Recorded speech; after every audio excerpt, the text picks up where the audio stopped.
À l'âge d'or du cinéma arabe, aucun nom ne résonnait avec autant de puissance que celui d'Omar Sharif. D'Alexandrie à Hollywood, il accéda à la célébrité mondiale grâce à Lawrence d'Arabie et Dr. Zhivago, devenant une icône intemporelle. Mais derrière le charme et le succès, se cachait un homme tourmenté par la perte, l'addiction et la solitude. Dans ces dernières années, il s'éloigna peu à peu du monde qu'il avait autrefois dominé. Il oublia d'abord les noms, puis les visages, puis les films même qui avaient fait de lui une légende. Voici la vie et la mort tragique d'Omar Sharif. Né sous le signe des attentes royales, Omar Sharif, de son vrai nom Michel Demitri Chaloub, est né à Alexandrie, en Égypte, en 1932, dans une famille grecque catholique, melkite d'origine syrienne. Bien que beaucoup le croyaient à tort libanais, son père, Joseph Chaloub, était un riche marchand de bois qui récupérait également les barbelés abandonnés par les troupes britanniques après la Seconde Guerre mondiale pour en faire des clous. Cependant, la relation entre Michel et son père devint tendue, surtout lorsque ses intérêts commencèrent à s'éloigner des affaires familiales. Sa mère, Claire Saada, joua un rôle central dans sa vie. Hôtesse mondaine, glamour, reconnue pour sa beauté, elle recevait l'élite égyptienne, y compris le roi Farouk. « Ma mère jouait aux cartes avec le roi Farouk », se souvenait Sharif, soulignant l'influence qu'elle avait eue sur lui. C'est elle qui lui fit découvrir le jeu, une passion qui se transforma en addiction durable. Lorsque Michel prit du poids à la préadolescence, Claire l'envoya au Victoria College, un internat du Caire, persuadée que la pire nourriture anglaise l'aiderait à maigrir. C'est là, au Victoria College, que Michel découvrit sa passion pour la scène, le début de sa carrière d'acteur. Malgré cet amour croissant pour le théâtre, son père désapprouvait fermement. À ses yeux, le métier d'acteur était honteux, et il espérait que son fils suive ses pas dans les affaires. Lorsque Michel choisit de se tourner vers le théâtre, le rejet paternel déclencha une crise chez l'adolescent. Il se taillada les poignets, un geste qu'il reconnut plus tard comme n'étant pas une tentative sérieuse de suicide, mais une manière d'exprimer son désespoir. À cette époque, Michel développa aussi un goût pour la romance, n'hésitant pas à vendre ses affaires pour pouvoir inviter des femmes à sortir, un avant-goût de son penchant durable pour l'amour et les gestes spectaculaires. Bien que les tensions avec son père aient persisté, Sharif termina ses études à l'université du Caire, décrochant des diplômes en mathématiques et en physique. Il travailla 5 ans dans l'entreprise familiale, mais l'appel de la scène restait fort. Il postula à la Royal Academy of Dramatic Art de Londres, même s'il n'existe aucune trace officielle de son inscription. En 1954, le destin bascula lorsqu'il décrocha un rôle dans Le Démon du désert, son premier grand film, grâce à une actrice qui le présenta au réalisateur égyptien Youssef Chahine. Ce fut le début de son aventure cinématographique. Michel changea alors de nom pour devenir Omar Sharif, noble en arabe, se convertit à l'islam et épousa la célèbre actrice Faten Hamama.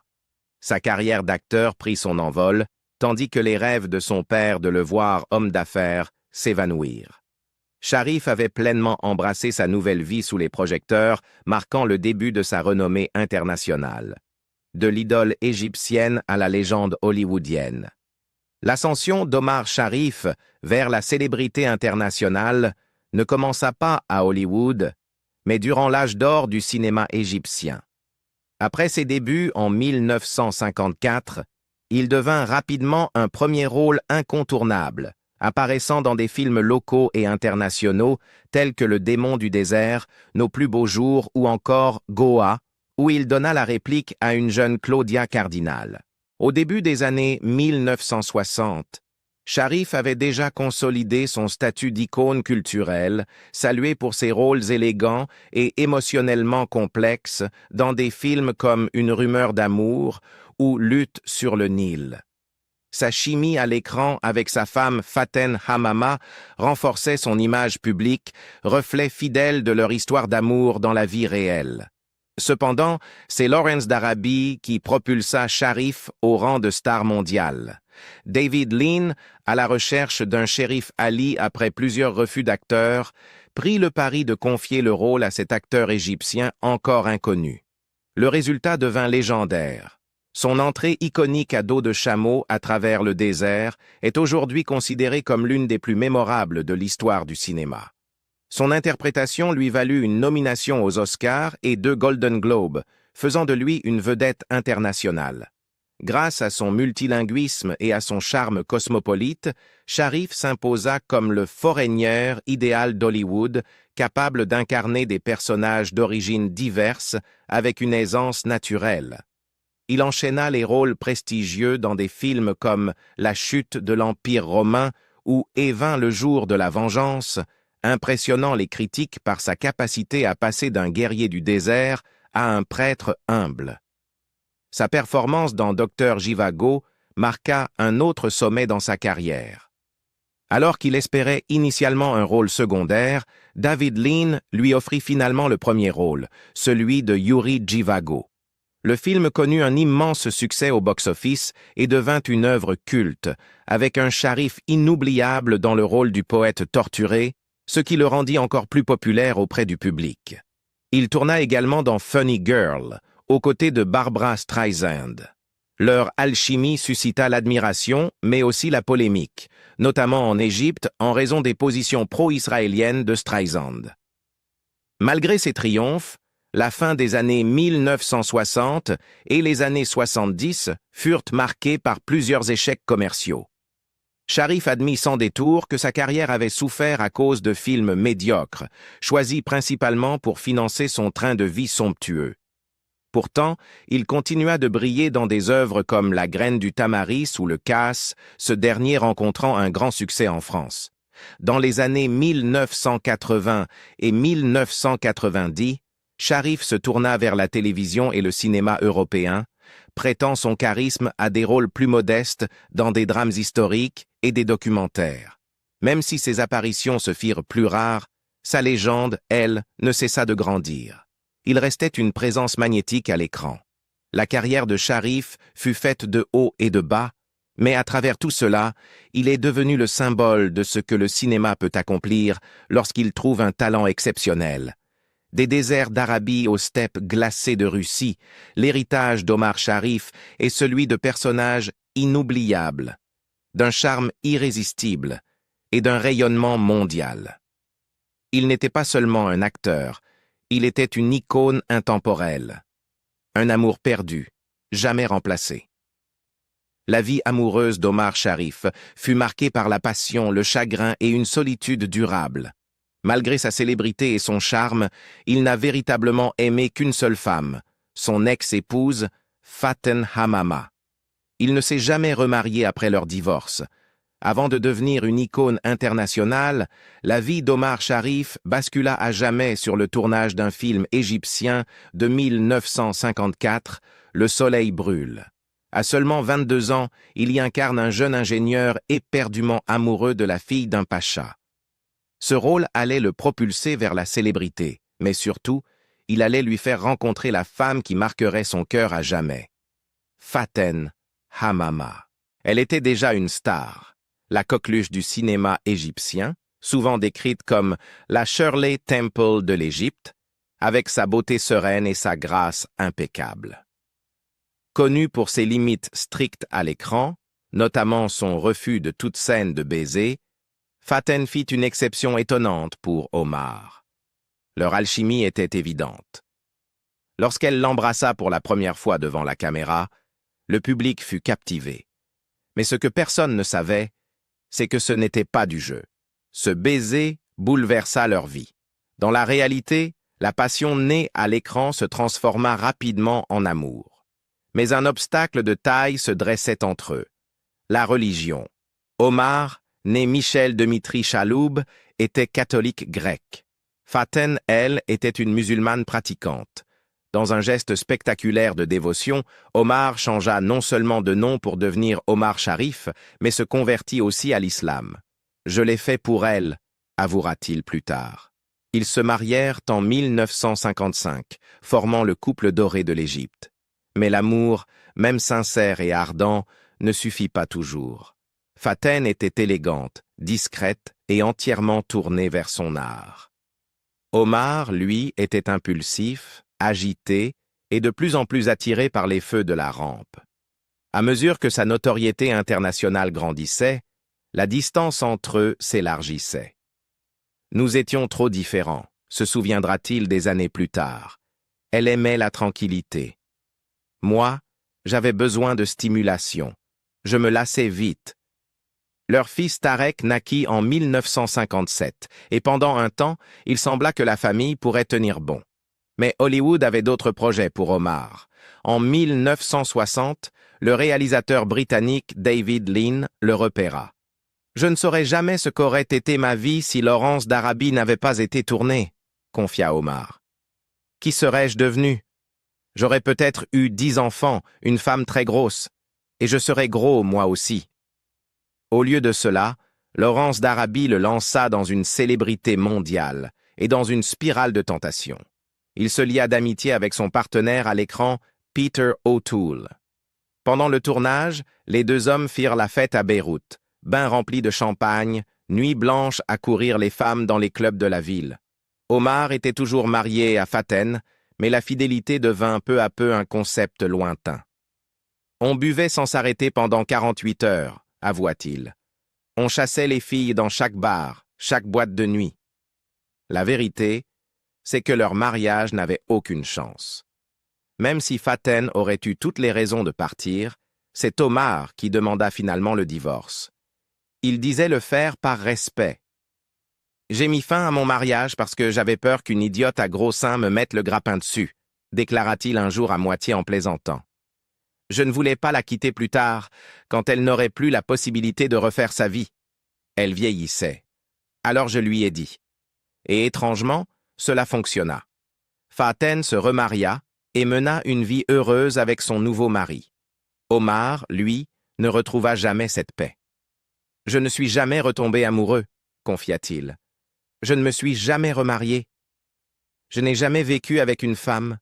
J'ai eu quelques brèves aventures, mais beaucoup moins que ce qu'on m'attribue. » Sa célébrité lui avait pourtant valu de nombreuses admiratrices, Ingrid Bergman, Julie Christie, Diane McBain, Tuesday Weld, mais aucune ne parvint à remplacer la femme qu'il avait perdue. Même sa liaison avec Barbra Streisand pendant Funny Girl fit plus scandale que véritable romance. En Égypte, sa relation avec une actrice juive, en pleine guerre israélo-arabe, provoqua une vive controverse. Mais Omar restait impassible. « Je m'en fiche », déclara-t-il. « J'ai adoré travailler avec elle. » Mais aucune de ces femmes ne soutenait la comparaison avec Faten. « Elle était l'amour de ma vie », répétait-il souvent. Derrière son image glamour de séducteur international, son cœur restait attaché au Caire, à une femme qu'il avait choisie, puis laissé partir. Sharif ne se remaria jamais. Il resta proche de son fils Tarek, qui apparut même dans Dr. Jivago dans le rôle de Yuri enfant. « Mon fils unique? Je l'adore. Il est parfait, disait-il. » Mais il y avait un autre fils, né d'une liaison passagère avec une journaliste. Omar ne nia jamais sa paternité. « Elle m'a envoyé des photos d'un garçon qui me ressemblait exactement, sauf pour la moustache, » lança-t-il avec ironie. « Alors j'ai dit d'accord, mais je ne peux pas être son père parce que je n'aime pas sa mère. » À mesure que sa gloire s'estompait dans les années 1970, Omar se retira des projecteurs hollywoodiens. Il imputa ce déclin à une nouvelle génération de réalisateurs qui n'avaient plus de place pour les stars étrangères. « Il n'y avait plus de place pour quelqu'un comme moi », déclara-t-il au New York Times.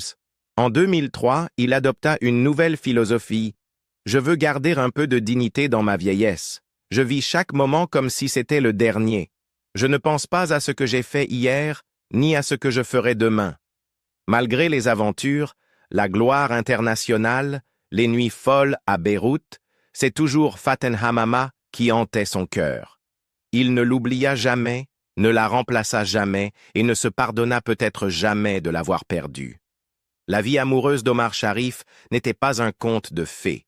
Ce fut un tourbillon de passion, de désir et, au final, de perte. Il avait tout, le charme, la célébrité, le monde à ses pieds, mais ce qu'il désirait le plus, il l'avait laissé derrière lui. « Je ne suis jamais retombé amoureux », disait-il simplement. Et pour une fois, cela ne sonnait pas comme une réplique de cinéma, cela sonnait comme la vérité. Je ne pense pas pouvoir vivre sans un jeu de cartes dans les mains. La première passion d'Omar Sharif fut pour Faten Hamama, la femme qui avait conquis son cœur et ne l'avait jamais vraiment quitté. La seconde, bien plus dévastatrice et implacable, prit la forme des cartes, des casinos et de l'attrait scintillant du risque. Alors que sa carrière cinématographique commençait à décliner dans les années 1970, Sharif se tourna de plus en plus vers son autre grande obsession, le jeu. Pendant la période creuse de sa carrière, note un biographe, Sharif s'était mis à passer plus de temps avec son deuxième amour, les paris, les courses de chevaux et le bridge. Et ce n'était pas un simple passe-temps, c'était une vie parallèle, avec ses propres frissons, ses propres dangers, et parfois ses propres ravages. Le bridge, en particulier, devint bien plus qu'un divertissement. Il se transforma en véritable vocation. Il n'apprit le jeu qu'à l'âge de 22 ans, en feuilletant distraitement un livre sur un plateau de tournage. Mais ce moment déclencha une passion qui ne le quitterait plus. Rapidement, Omar Sharif s'éleva parmi les 50 meilleurs joueurs de bridge au monde. Il devint capitaine de l'équipe égyptienne de bridge, participa à des tournois devant la royauté, il joua notamment devant le Shah d'Iran et écrivit une chronique de bridge publiée dans des journaux du monde entier.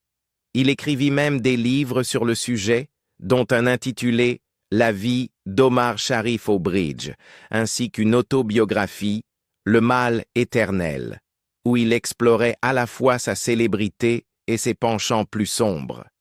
Mais malgré la reconnaissance qu'il obtenait dans le monde du bridge, le jeu d'argent restait une sirène traîtresse. Il n'était pas rare que Sharif perde 750 000 livres en une seule nuit à la roulette. Et alors que certaines stars s'achetaient des villas sur la Côte d'Azur, lui perdit un soir tout son appartement parisien. « Je ne possède rien du tout à part quelques vêtements », avoua-t-il amèrement. « Je suis complètement seul et ruiné. » Les casinos, les tables de jeu, les champs de course, ce qui autrefois l'enthousiasmait, l'avait vidé. « Tout aurait pu être tellement différent, » ajoutait-il, « si seulement j'avais trouvé la bonne femme. » L'isolement qu'imposait son mode de vie n'a fait qu'alimenter sa dépendance. Sharif errait d'hôtel en hôtel, ne se posant jamais vraiment, vivant dans des valises, souvent à Paris. « Une ville que j'ai appris à aimer », disait-il. Mais même dans la ville lumière, ses jours s'assombrissaient. Le jeu n'était plus une question d'argent, mais de distraction. C'était de la folie, confessa-t-il plus tard. Il en accusait l'ennui et la solitude. Sa vie devint une contradiction étrange. La célébrité mondiale, mais la ruine personnelle. Ses rôles d'acteur dans les années 1980 et 1990 devinrent de plus en plus incohérents. Autrefois star de fresques oscarisées, il acceptait n'importe quel rôle pour rembourser ses dettes. Même ses petits-enfants se moquaient de ses choix de carrière, écrivait un journaliste en 2004. Cela lui faisait mal, mais Sharif avait ses priorités. Tout ce qui comptait pour lui, c'était de toucher ses cachets, peu importe la qualité du rôle, pour pouvoir poursuivre ses deux passions, le bridge et l'élevage de chevaux de course.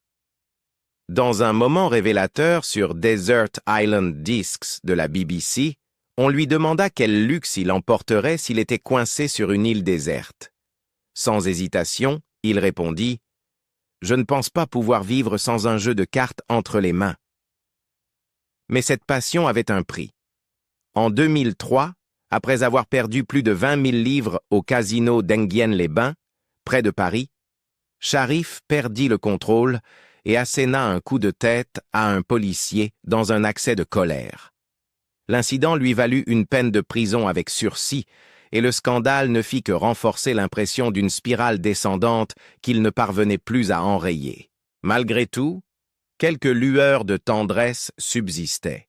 Sharif resta profondément attaché à son fils Tarek, né de son court mariage avec Faten, et il adorait ses petits-enfants, même quand leur moquerie lui faisait mal. Finalement, au milieu des années 1990, la honte des rôles médiocres et les railleries le poussèrent à s'éloigner du cinéma. Mais le jeu, cela, il ne réussit jamais vraiment à l'abandonner. C'était devenu une seconde peau.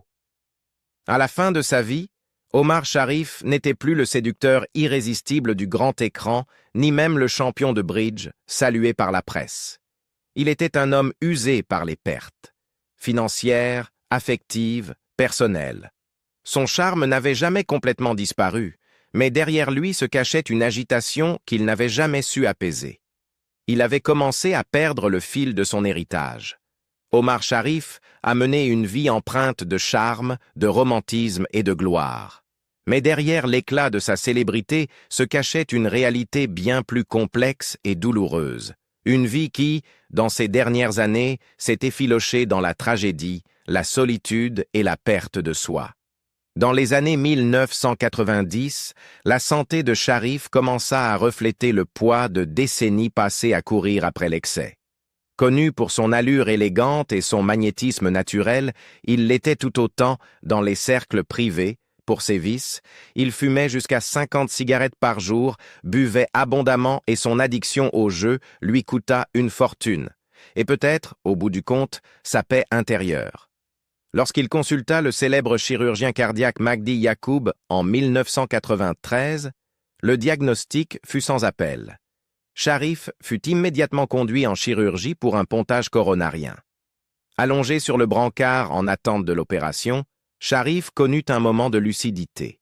Il était dans la soixantaine et les nuits folles dans les casinos parisiens et les fêtes arrosées au champagne l'avaient rattrapé. Il était temps de changer, admit-il plus tard. Il réussit à arrêter de fumer, mais il ne put jamais renoncer à l'alcool, ni au jeu. Bien qu'il ait affirmé publiquement avoir abandonné le jeu vers l'an 2000, Omar était encore souvent aperçu au casino d'Enghien-les-Bains, en France. Un incident survenu en 2003 fit la une des journaux. Après avoir perdu 30 000 € à la roulette, il explosa de colère. Il insulta le croupier et lorsque la police fut appelée, il ne se calma pas. Il donna un coup de tête à un agent. Devant le tribunal, Sharif prétendit ne se souvenir de rien. « Je n'ai aucun souvenir de l'incident », déclara-t-il. Mais les caméras de sécurité avaient tout enregistré. Il fut condamné à une amende de 1 500 € et a versé 300 € de dommages et intérêts à l'agent. Malgré cela, Sharif eut le mot de la fin. C'était le rêve de tout Français de donner un coup de tête à un policier, lança-t-il à la presse. Son tempérament s'emporta de nouveau en 2005 dans un steakhouse de Los Angeles. Après le dîner, quelques verres dans le nez, il tenta de donner un pourboire au voiturier avec un billet de 20 €. Lorsque celui-ci, un immigré guatémaltèque, lui expliqua qu'il ne pouvait accepter de devises étrangères, Sharif explosa. « Espèce de Mexicain idiot !» cria-t-il avant de lui donner un coup de poing en plein visage, lui brisant le nez. Lorsque l'affaire fut portée devant la justice, Sharif était de retour en Égypte. Il ne revint pas se défendre, plaidant simplement coupable par l'intermédiaire de son avocat. Malheureusement, ce ne fut pas la dernière fois que sa colère éclata. Lors d'un festival de cinéma au Qatar en 2011, une femme doubla la file pour prendre une photo avec la star vieillissante. Au lieu d'attendre patiemment ou de demander poliment, Omar la gifla au visage. De façon choquante, la femme ne porta pas plainte. Elle reprit simplement sa place dans la file et prit la photo. Sa vie personnelle était tout aussi chaotique. Il reconnut son fils Tarek, né de son bref mariage avec Faten Hamama, mais il eut peu de contact avec un second fils, Reuben, né d'une brève liaison avec une journaliste italienne. « Je n'aimais pas sa mère », avoua-t-il. « Je ne pouvais pas être un père pour lui. » Cette confession glaciale reflétait bien l'isolement émotionnel dans lequel il s'était enfermé. Avec les années, Omar se retira du monde. Autrefois globe-trotteur cosmopolite, il finit par vivre seul dans une chambre d'hôtel à Paris, mise à sa disposition gratuitement. Il n'avait plus d'amis proches, seulement des souvenirs qui, peu à peu, s'effaçait. Son plus grand bonheur devint les parties de bridge avec des dames âgées à Deauville. Mais même ce réconfort s'effaça peu à peu. Cela commença subtilement. Il oublia des noms, puis des visages, puis les titres de ses films. L'homme qui avait incarné des rôles immortels dans Laurence d'Arabie et Dr. Zhivago commença à perdre le fil de son propre héritage. Lorsque des fans l'abordaient, il leur souriait poliment, sans comprendre pourquoi ils le reconnaissaient. Son fils Tarek s'inquiéta. En 2015, les médecins confirmèrent ce qu'il redoutait. Omar Sharif était atteint de la maladie d'Alzheimer. Sharif tenta d'en plaisanter. « Le meilleur dans Alzheimer, dit-il, c'est que tu vis dans l'instant. Tu oublies le mal, tu oublies le bien. » Mais la maladie ne pardonnait rien. Il devint désorienté, confus. Il posait sans cesse les mêmes questions à Tarek. Il cessa de jouer, non par choix, mais parce qu'il ne se souvenait plus de ses textes. Dans une interview poignante, Tarek révéla « Il se souvient qu'il a été un acteur célèbre, mais il ne sait plus quand ni comment. » L'homme qui avait autrefois fasciné le monde par son intelligence, son charme et son charisme était devenu l'ombre de lui-même, perdu dans un brouillard de gloires oubliées, errant dans Paris sans but, sans compagnon, sans passé. Lorsque Omar Sharif mourut d'une crise cardiaque le 10 juillet 2015, le monde pleura la perte d'une légende du cinéma. Ses funérailles eurent lieu à la mosquée Hussein Tantawi au Caire, en présence de milliers de personnes, dont les acteurs Hussein Fahmy, Gamil Rateb, Khaled Nabawi et son grand ami, l'archéologue et ancien ministre des Antiquités, Zahi Hawass. Lors de la cérémonie, Hawass déclara « J'ai perdu un ami proche, mais le monde a perdu un grand acteur. Il ne sera jamais remplacé. Il était unique. » Barbra Streisand, sa partenaire dans Funny Girl, écrivit sur Facebook « J'ai eu la chance de travailler avec Omar et je suis profondément attristé par sa disparition. » Au final, Omar Sharif est mort comme il avait vécu ces dernières années, seul, tourmenté et en partie oublié. Mais pour ceux qui s'en souviennent, il reste l'incarnation inoubliable d'une époque où les idoles du grand écran étaient plus grandes que nature. Son histoire est tragique, non pas parce qu'il a vieilli ou parce qu'il est mort, mais à cause de ce qu'il avait perdu bien avant la fin. Sa mémoire, sa joie et sa place dans un monde qu'il avait autrefois adoré.